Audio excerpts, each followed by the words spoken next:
nasekuseni siyamangala ukuthi sidlule kanjani la sidlule khona, because it was not by might nor by power.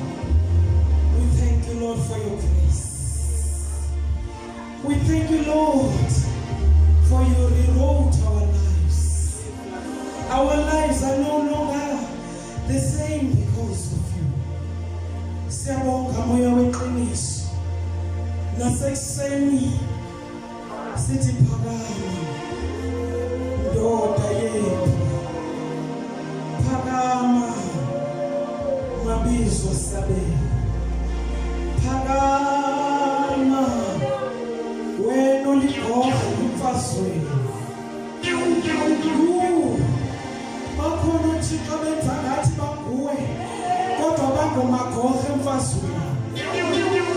Abanye balele emangcwabeni, if usingayofumbulula amangcwaba wabo bazobonakala ngamathambo, kodwa wethu Thixo walehlula ithuna.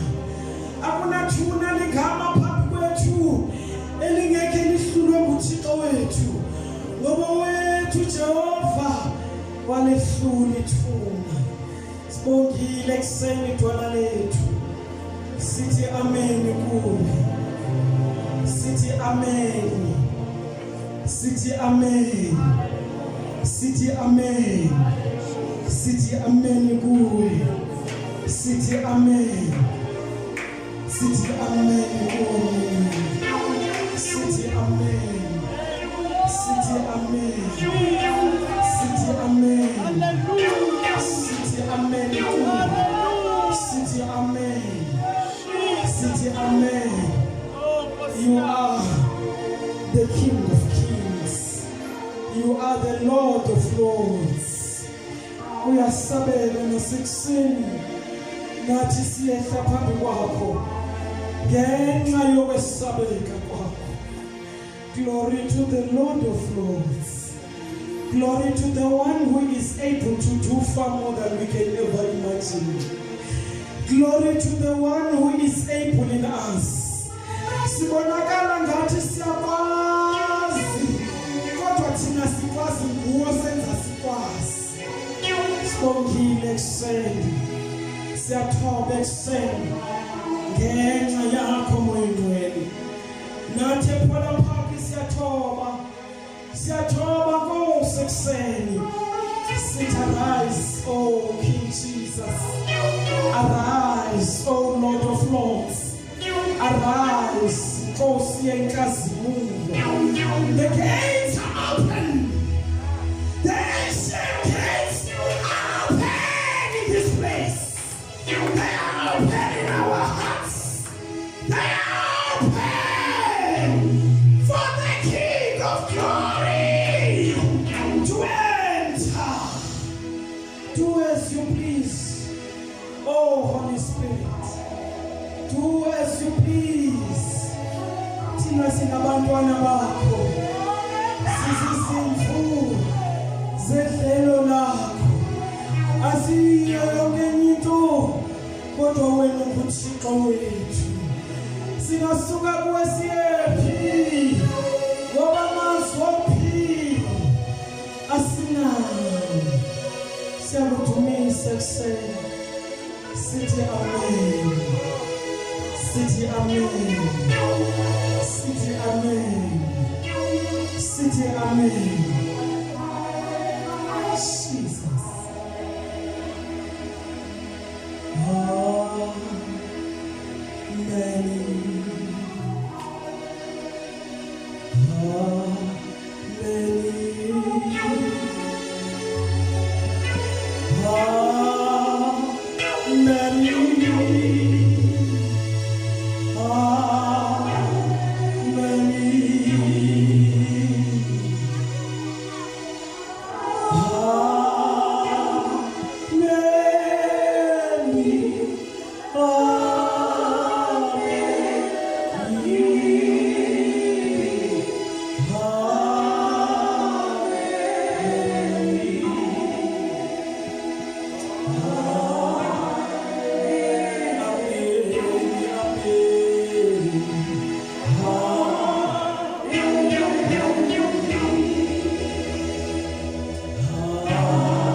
sengathi ungangena edumisweni ngoba sathi siphume edumisweni sibe sesiyavala. Sizoba kufutshane kakhulu ezwini lenkosi. I just want to say to you, you better not wait for that which you do not know. If you would while you are singing the song, just do that so that ungazophazanyiswa.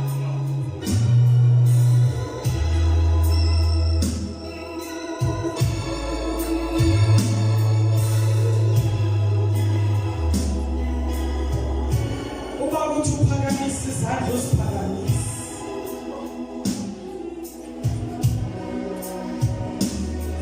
Amen, amen.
in Acts chapter 16. We're going to start from verse 20. Futhi uvule ku 2 Chronicles chapter 20. I would like to greet all the saints this morning in the wonderful name that is above all names. Amen. Jesus. I greet all of you in the name of Jesus. Amen. I greet all of you in the mighty name of Jesus. Amen. I greet all of you in the mighty name of Jesus. Amen. In the powerful name that is above all names, I greet you, saints, in Jesus' mighty name. Amen. Amen. Sibonga uNkulunkulu banene ngethuba elihle asivulele lona lokuthi sizongena endlini yakhe simkhonze. Ndimi ngaphambili ke bangcwele nothi endaweni yami kodwa endaweni kaThixo. Praying and believing that the Lord is going to speak through me in the name of Jesus. Ngithanda ukuxolisela ubaba Sakhela bangcwele usemsebenzini namhlanje. That's why engekho phakathi kwethu bekasebenza nje le weekend. Uzoba khona next week. Asithanda ukubonga uNkulunkulu ngabazalwane bethu ababuyileyo kwi-holiday ye-corona. Andithi sibuye holiday ye-corona bangcwele sonke. You are welcome zihlobo zami. Akhe baphakamisa izandla abaqala ukufika after corona nje bakhe bathi Nkosi sinoncedo. Hallelujah. Siyanamkela zihlobo zami egameni likaJesu. Nabaqala ukungena kule ndlu eVasis. Saba khona sipho lapha kaSembuso of God. Bakhe bathi nje izandla abathi baqala ukungena. Hallelujah. We welcome you, saints, in the wonderful name of Jesus. Yes, nalaba bebeqala last week. We welcome all of you in the wonderful name of Jesus. We would like to say to you guys, this is the mountain of the Lord. Akukho kulobani kodwa kusentabeni kaJehova. Elithi izwi lenkosi entabeni kaJehova kuyabonelelwa. We're hoping ukuthi each and every one of us masifike entabeni kaJehova siphuma sineculo elitsha. Siphuma sesigijima nale ntaba le besikhuphuka kanzima. Siyehla sesigijima singasayazi ngoba inobungozi. Ngoba sibonile ukuthi entabeni kaJehova kuyabonelelwa. Uthi uNkulunkulu kuAbraham, now I know that you fear God. Now I know that you fear God. Ezinye zezinto esingeniswa kuzo uNkulunkulu sube senzela uzuko lwakhe. Yena uNkulunkulu azothi now mamuyika I know that you fear God. Athi for the fact that you did not give up when you needed to do that. Athi bezininzi izinto bezinokwenza ukuthi uyeke. Bezininzi izinto bezinokwenza ukuthi uthathe itawuni uyibhiqile uyilahlele ecaleni. Athi uNkulunkulu, but because you were faithful to me, now I know that you fear God. Bakhona endlini uNkulunkulu esike wabatshela babona kenzele different. Babuya sebesithi I have been to the mountain of the Lord. I have been to the mountain of the Lord. Ndikhuluma nawe mangishoyo ekuseni. Sisinontobeko, the Lord is said to you, now I know that you fear God. It's up to you ukuthi awuzwanga. Kodwa mawubuya entabeni kaJehova, uNkulunkulu usubetshila. Athi now I know that you fear God. Athi therefore ungabusamenzakalisa umfana nalithwane libotsheleke. Thatha lona wenze ngalo isibingelelo. That's the message that is in my heart as I'm standing before you. Now I know that you fear God. Zonke izinto odlule kuzo, zonke izinto ohambe kuzo, khange ubonakala umthuku Thixo, khange ubonakala usithi lo Thixo akabenzeli abantu. But namhlanje ekuseni uNkulunkulu uthi kuwe, now I know. Maybe I doubted it, but today and now I know. We are all welcome in the presence of the Lord. Khani sifundele ke sihlobo zami. Acts chapter 16.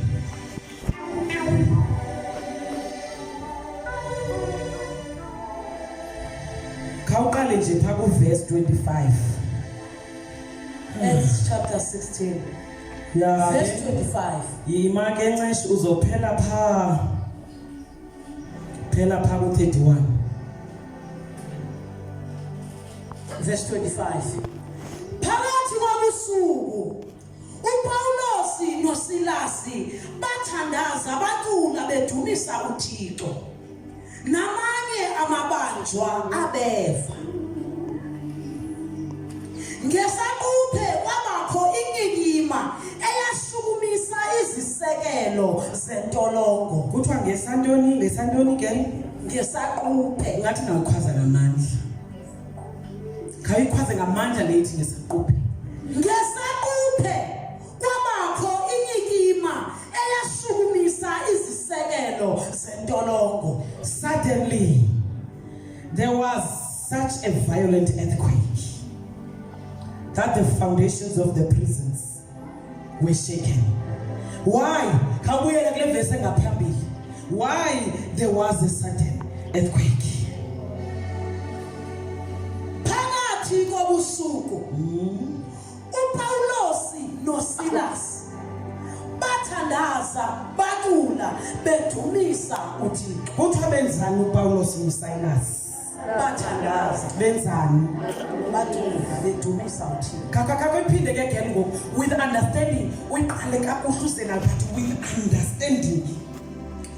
Phakathi kobusuku uPawulosi noSilasi bathandaza bacula bedumisa uThixo. Namanye amabanjwa ebeva. Kuthiwa kwenzeka ntoni bangcwele? Kuthiwa ngobani abanye ababevayo when they were praying and when they were singing praises to the Lord? What happened? Amanye amabanjwa ebeva. Qhubeka. Ngesaquphe kwabakho inyikima eyashukumisa izisekelo zentolongo. Kuthiwa yenza ntoni inyikima? Kake wenzeka nje kanje nawe. Kuthiwa yenza ntoni inyikima? Yashukumisa izisekelo. Kakuphinde kuthiwa yenza ntoni inyikima? Yashukumisa izisekelo. Kakushukumisa uzizwe ukuthi zikuphi izisekelo? Kuthiwa kwenzeka ntoni? Yashukumisa izisekelo zentolongo. Yes. Satsha savuleka zonke. Kakhubeka kwenyikimisa while she's leading. Kakhubeka kwenyikimisa man. I-foundations. Khubeka ufunda wena bona bayanyakazisa. Satsha savuleka zonke iingcango namanyathanga akhululeka kumabanga. Kwenzeka ntoni nesi? Savuleka zonke iingcango namanyathanga akhululeka kumabanga. Ezona amanyathanga babele. Akhululeka kumabanga. You can never be sitting down when you are saying that. Kuthiwa zenzani amanyathanga. Akhululeka kuwo amabanjwa. Oh, come on, Manuel. Come on.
family.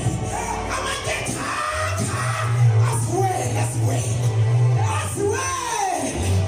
oh Jesus kuthiwa isitha saphakama sathatha ihlelo sifuna ukusibulala sithi ungazibulali sikho sonke because we are not going to run away when our God is showcasing, when our God is doing the showcase. We are not going to run away. Don't kill yourself. We are all here because we are after your soul. Neyakho soul yafuneka. Oh Jesus. Kaphinda ubuyela bayifana. Kaphinda ubuyele ku-25. Jesus. Phakathi kobusuku uPawulos noSilasi bathandaza bacula bedumisa uThixo namanye amabanjwa ebefa 26 ngesakuphe kwabakho inyikima eyashukumisa izisekelo zentolongo satho savuleka zonke ingcango namanyathanga akhululeka kumabanjwa evukile uthela wabona ingcango zentolongo zivulekile wacinga ukuba abalekile amabanjwa onke waza wahola ihlele lakhe eza kusibulala kuthe kusenjalo wamemeza uPawulos esithi musa ukusenzakalisa kuba sisaphelele. Ningahlala phansi banye. Khawufunde ncishe ku-2 Chronicles chapter 20. I will be telling you which verses you need to read. Chapter 20. 2 Chronicles chapter 20. Yes. Kakuqale pha ku verse 2 uthi verse 3. Verse 2. Abathile ke beza kuxelela uYoshafati bathi nanto inyambalala yomkhosi ophuma eEdom isiza ukuhlasela. Kayiphinde bayifaka. Kaphinde. Abathile ke beza kuxelela uYoshafati bathi nanto inyambalala yomkhosi ophuma eEdom isiza ukuhlasela. Yes. Ingapha yangaphesheya kolwandle sayikhophele ukuhlasela iphaya eHazezoni. Because lithi noncedo khawuphinde umfundele. Khawuthi imikhosi kaThixo yafika kwakuye ufake uJehoshaphat khawufake iPolar Park kula ndawo. Abathile ke beza kuxelela iPolar Park Assemblies of God nanto inyambalala yomkhosi ophuma eEdom izokuhlasela ingapha ngaphesheya kolwandle sayikhophele ukuhlasela iphaya eHazezoni Tamare. Verse 3. iPolar Park Assemblies of God ke yothuka Yathini. yothuka Kayiphinde. iPolar Park Assemblies of God yothuka Yes. Qhubeka. yazimisela ukufuna uncedo kuThixo yamisela inzila kuJuda ewonke. AbakwaJuda ke baqokelelana ukuza kufuna uncedo kuThixo. Ewe beza bephuma kuzo zonke idolophu zakwaJuda befuna uThixo. Ke iPolar Park yaphakama apho kwelo bandla. Yathini. Kunye neJerusalem endlwini kaThixo phambi kwalo nkundla intsha waza wathi uThixo wabawo andithi nathi kaloku nguThixo sezulwini. Mamela ncishe. Ayizange iPolar Park leyajoyo. Yathi Thixo wobawo. I'm so phezwe. Ithi yaze yathi. Qhubeka ke ngoku. Thixo wabawo bethu andithi na kaloku nguThixo sezulwini. Nguwe olawula zonke izikumkani zezizwe. Amandla nokomelela kusesandleni sakho. Akukho mntu unokumelana nawe. Akho ntoni? Akukho mntu unokumelana nawe. Wani lo ungekhaya kube khona umuntu omelana naye? nguThixo kabani? Assemblies of Polar Park. uThixo kabani bangcwele? Thixo wethu thina bani Polar Park eyothi. Kayiphinde ke ngoku the last sentence that you just read. Polar Park Assemblies of God yathi Thixo wobawo andithi na kaloku nguThixo sezulwini. Nguwe olawula zonke izikumkani zezizwe. Amandla nokomelela kusesandleni sakho. Akukho mntu unokumelana nawe. Jesus. Khawujabe ke sithandwa samabazalwane basofunda endlini. Khawujabe ke uyofunda kuverse 14. Verse 14. Ke umoya kaThixo wafikela uYaziyeli unyana kaZakhariya. uYaziyeli ke bangcwele is found in the church. uYaziyeli akangoJehoshaphat. Akangobasakhela, akangomamsakhela kayo leadership. But uYaziyeli is found in the midst of the congregation. Kuthiwa waqhubeka wathi. The same verse again. Umoya kaThixo wafikela kuYaziyeli unyana kaZakhariya, kaBenaya, kaYeniyeli, kaMataniya umLevi oyinzala kaAsafu eminjalo apho ebandleni. Yes. Wathi phulaphulani kumkani. Okay. Wathi phulaphulani Polar Park Assemblies of God. Nani bemi bakwaJuda naseJerusalema. uThixo uthi kuni sanukoyika zeningatyhafi ngenxa yale nyambalala yomkhosi. Uthi zeningathini ngenxa yale nyambalala? Zeningatyhafi. Oh yes, qhubeka. Ngenxa yale nyambalala yomkhosi. Kaloku imfazwe le asiyo yenu yikaThixo. Do not be afraid or discouraged because of this vast army. For the battle is not yours, but God's. Hallelujah. Ungahlala phansi, you are going to read the last 2 verses. Qala ke ngoku pha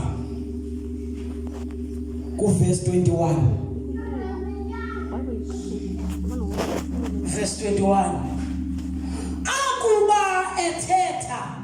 Akuba ethetha thethene nabantu basePolar Park AOG wamisela imvumi zokuculela uThixo ukuze zimonge ngenxa yobunewunewu bobungcwele bakhe. Wamisela ntoni? Imvumi zokuculela uThixo. Qhubeka. Ukuze zimonge ngenxa yobunewunewu bobungcwele bakhe. Yes. Sawukhokhela ke umkhosi lowo zimemelela zisithi ulelani kuThixo kuba izibele zakhe zimi ngona. Khayiphinde. Ulelani kuThixo kuba izibele zakhe zimi ngona phakade. Verse 22. Verse 22. Bathe bakucula bemdumisa. Suka uThixo wawufakalisa umkhosi wama-Amoni namaMowabi nabo bentaba iSeyire ababehlasela uJuda kuba yaba ngathi bangqingile boyiswa. Khayiphinde man, khayiphinde. After they have praised the Lord, what happens? Suka uDikhoyo wawurhwakelisa umkhosi wama-Amoni namaMowabi nabo bentaba iSeyire ababehlasela uJuda. Kubo yaba ngathi bangqikiwe baza ke boyiswa. Ukhona omnye ophethe enye iversion ndifuna laa ndawo ethi uDikhoyo wawurhwaxelisa. Ukhona omnye ophethe into different ke ndiyive elinye igama noba elesintu nje ngaphandle kokurhwaxelisa.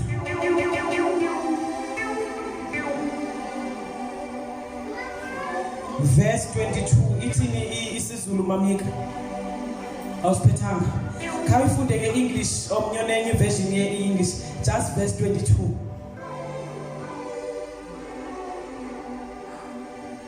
Asiphethanga isiBhayibhile.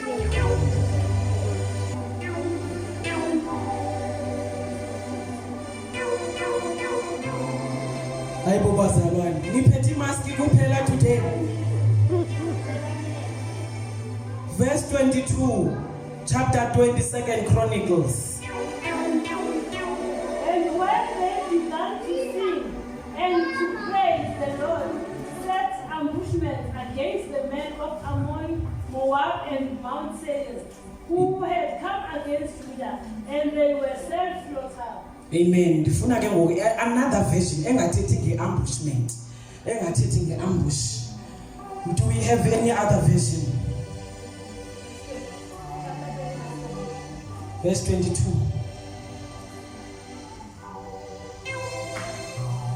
Lapho sebeqala nokudinisa uJehova wabeka abaqami bakwa-Amoni abakwaMowabi nabaseSiriya ababefikele uJuda baqonda. Hayi indiphetha strong leyo but akunankinga soyicacisa. Qhubeka ke nceshe mntana. Verse 23. Verse 23. Kaloku ama-Amoni namaMowabi asuke avukelana namadoda entaba iSeyire. Kuthiwa bathi Bavukelana. kwakutheni uze bavukelane? Kwakutheni uze bavukelane? Before kudunyiswa uNkulunkulu wathi, please come again. Barhwaxela, but before then uNkulunkulu wathi ngomnye webandla. Khayikhwaze manika. Khayikhwaze. Wathi Jehova ningesabi makhola phambi ngoba impase yenu. Kuthiwani maphola phakho? Kuthiwani? This battle is not yours. Ngoba ini? Qhubeka ncesi, qhubeka. Verse 23. Ke kaloku ama-Amoni namaMowabi asuka avukelana namadoda entaba iSeyire. Awangenela awatshabalalisa. Akuba ewagwintile amadoda aseSeyire ajika abulalana kwa-odwa. Kuthiwa yenzani bangcwele? Ajika abulalana. Kuthiwani namhlanje uthi uThixo izitha zakho zenzeni? Uthi zizawuthini uThixo kayikhwaze? Jesus. Kuthiwa ajika abulalana kwa-odwa and then what happened? Athe amaJuda akufika kwindawo evelele inhlanga leyo. Akujonga lomkhosi mkhulu kunene. Kuphela abona izidumbu zithe gangalala emhlabeni. Kungekho nomnye osindileyo. Awuthandaze blanco.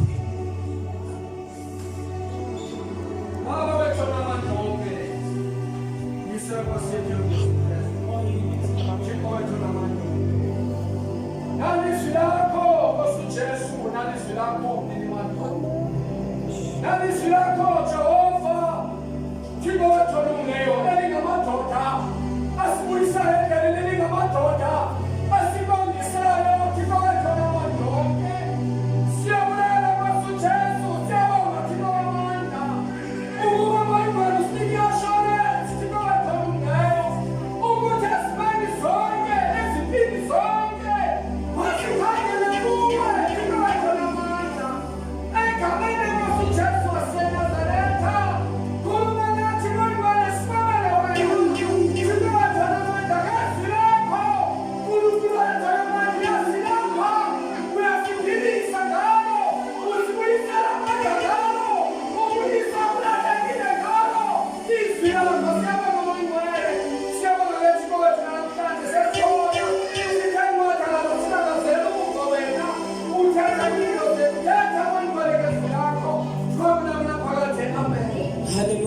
asifundele nje uverse 17. Kunenye imfihlelo elifisa ukuthi sikhulume. Verse 17. Walapha ku-second. Yes, mhlambe qale ku16 uphele ku17 so that I understand. Verse 16. Ngomso phumani niye kubo. Kebona boba beqabela kwingalo yasezizi. Nina nobafumana ekupheleni kwengcingwa kwinhlango kaJewureli. Asinini abakulilwa elidabi. Yimani ngendawo zenu. Uthi ithini? Yimani ngendawo zenu. Akakuyitsho kathathu. Yimani ngendawo zenu. Uyiphinde. Yimani ngendawo zenu. Uyiphinde. Yimani ngendawo zenu. Uthi akusinini abathe Abaya kulilwa elidabi. noba ngayivala iBhayibheli bantu. Noba ningayivala iBhayibheli. Uthi akusinini abaya kulilwa elidabi. The only thing that you need to do is to take your positions. Stand in your lane. Take your position. Because you are able to function. You are able to function. Uzomthumisa uNkulunkulu ngendlela obizwe ngayo. Uzomthumisa uNkulunkulu ngakhophanga kulo next door. Because you have taken your position. Akunamuntu ofanele athathe yomunye sizwana abantu. Nanga amazwi ahlele enhlizweni yami. Amazwi ahlele enhlizweni yami namhlanje ekseni when I'm trying to paraphrase this. Ukuthi uma sowubhekene nempi zikhona izikhali ongazisebenzisa in order for you to defeat the enemy. There are some weapons that you can use in the mighty name of Jesus. It doesn't matter ukuthi uvubuhlungu kangakanani Paul. It doesn't matter ukuthi ushayiwe endleleni ushayelwa into ongayenzanga. Wena Paul no Silas. It doesn't matter ukuthi nithe on top of that nafakwa entolongweni. It doesn't matter when you are there in prison or in the dungeon. All what you need to do is to take your position. It doesn't matter ukuthi igazi liyafuza. It doesn't matter ukuthi you have been bruised. It doesn't matter ukuthi you are wounded. And people do not understand the way you feel because you have been through what they have not been. But the moment you see yourself in the dungeon, the moment you see yourself in prison, take your position. Do not complain. Yes, Mamusakela, I am a normal human being. Until even not Jehoshaphat, indoda enkulu eyaziwayo kaNkulunkulu eyayimamela uNkulunkulu yathi mayitshela ukuthi the vast army is coming your way to attack you. Kuthiwa yaqhiphuka umbilini. Niyakwazi uqhiphuka umbilini. Kuthiwa yothuka. But ebothukeni kwayo there is something that he did. He remembered that there is God in heaven. Ukhona uNkulunkulu ohlezi esihlalweni sobukhosi.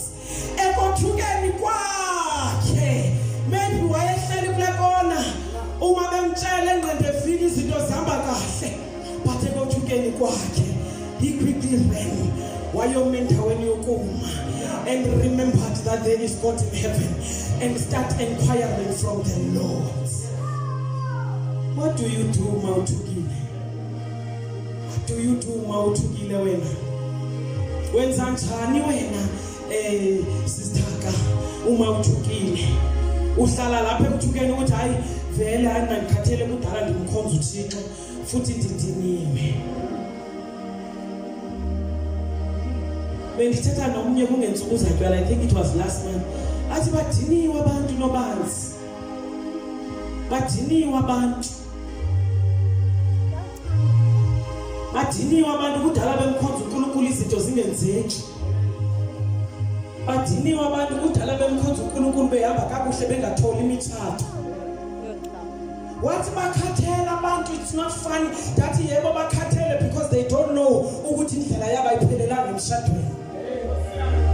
They don't know ukuthi indlela yabo ayiphelelanga esibusisweni. Sibheke kwi-eternal life, the life of glory, the life that will never end. It doesn't matter what we are coming across endleleni. It doesn't matter ukuthi sivovwa kanjani izinto ezivovwa umuntu. Kodwa ekukhathaleni kwethu, ekothukeni kwethu, sizolala ngesisu phambi kwakhe and take our position. Kuthiwa uPaul noSilas bevuza igazi benjalo, izinto zingahambi kahle, befakwe kwintolongo, hayi na ngoba babemoshile ngenxa yokucasta amadimoni ebantwini, but because labo bebecastela amadimoni babona ukuthi ngeke basadla ngenxa yokuthi umthi wabo nobebethatha kuwi futhi uphelile. Kuthiwa babenzeliye lekenqe lokuthi mababanjwe ngesinye isikhathi uzofakwa entolongweni ngenxa yokuthi wenza kahle endleleni. Kodwa kufuneka ukuthi sikhona ngaphakathi entolongweni ungafika ucomplain ngoba wena uyazazi ukuthi bowusenza kakuhle. Yebo bowusenza kakuhle iminyaka, kodwa bayabusiswa eceleni kwakho. Abanye babusiswa ngabantwana, abanye babusiswa ngama-graduates wabantwana babo, abanye benzelwe izinto ezinhle. Wena uyaziwa ukuthi uyi-intercessor yasesontweni, uyaziwa ukuthi uthandaza izinto zenzeke, kodwa ngoba izinto azikakenzeki, you don't need to leave your post. You don't need to leave your post. Kudingeka ukuthi uvale umlomo wakho, uhlale endaweni yokuma, ungavumi ususwe endaweni yakho yokuma. Take your position and start worshiping the Lord and start singing praises to the Lord.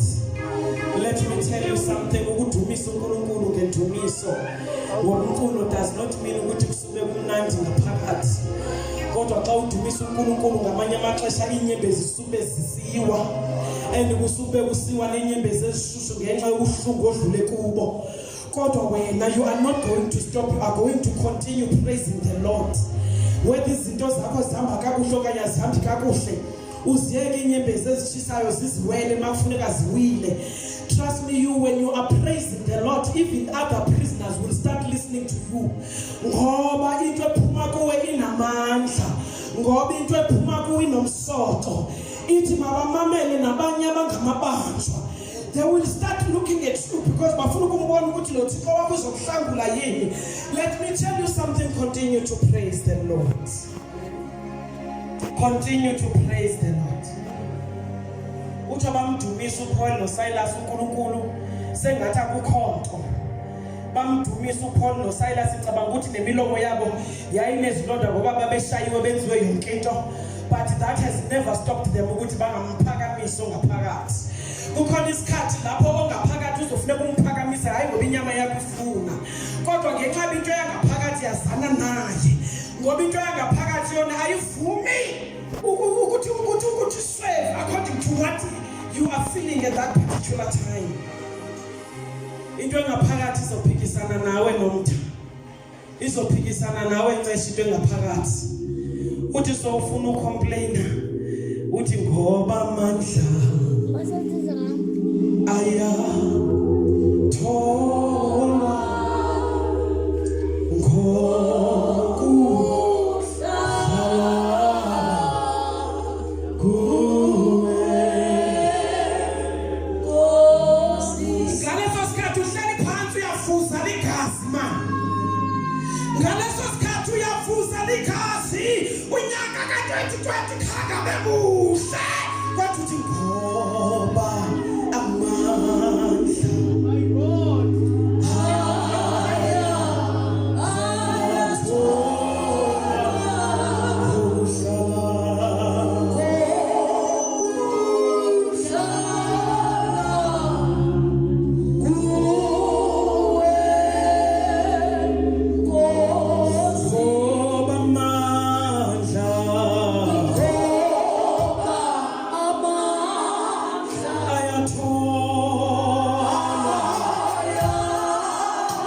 ngalesa sikhathi.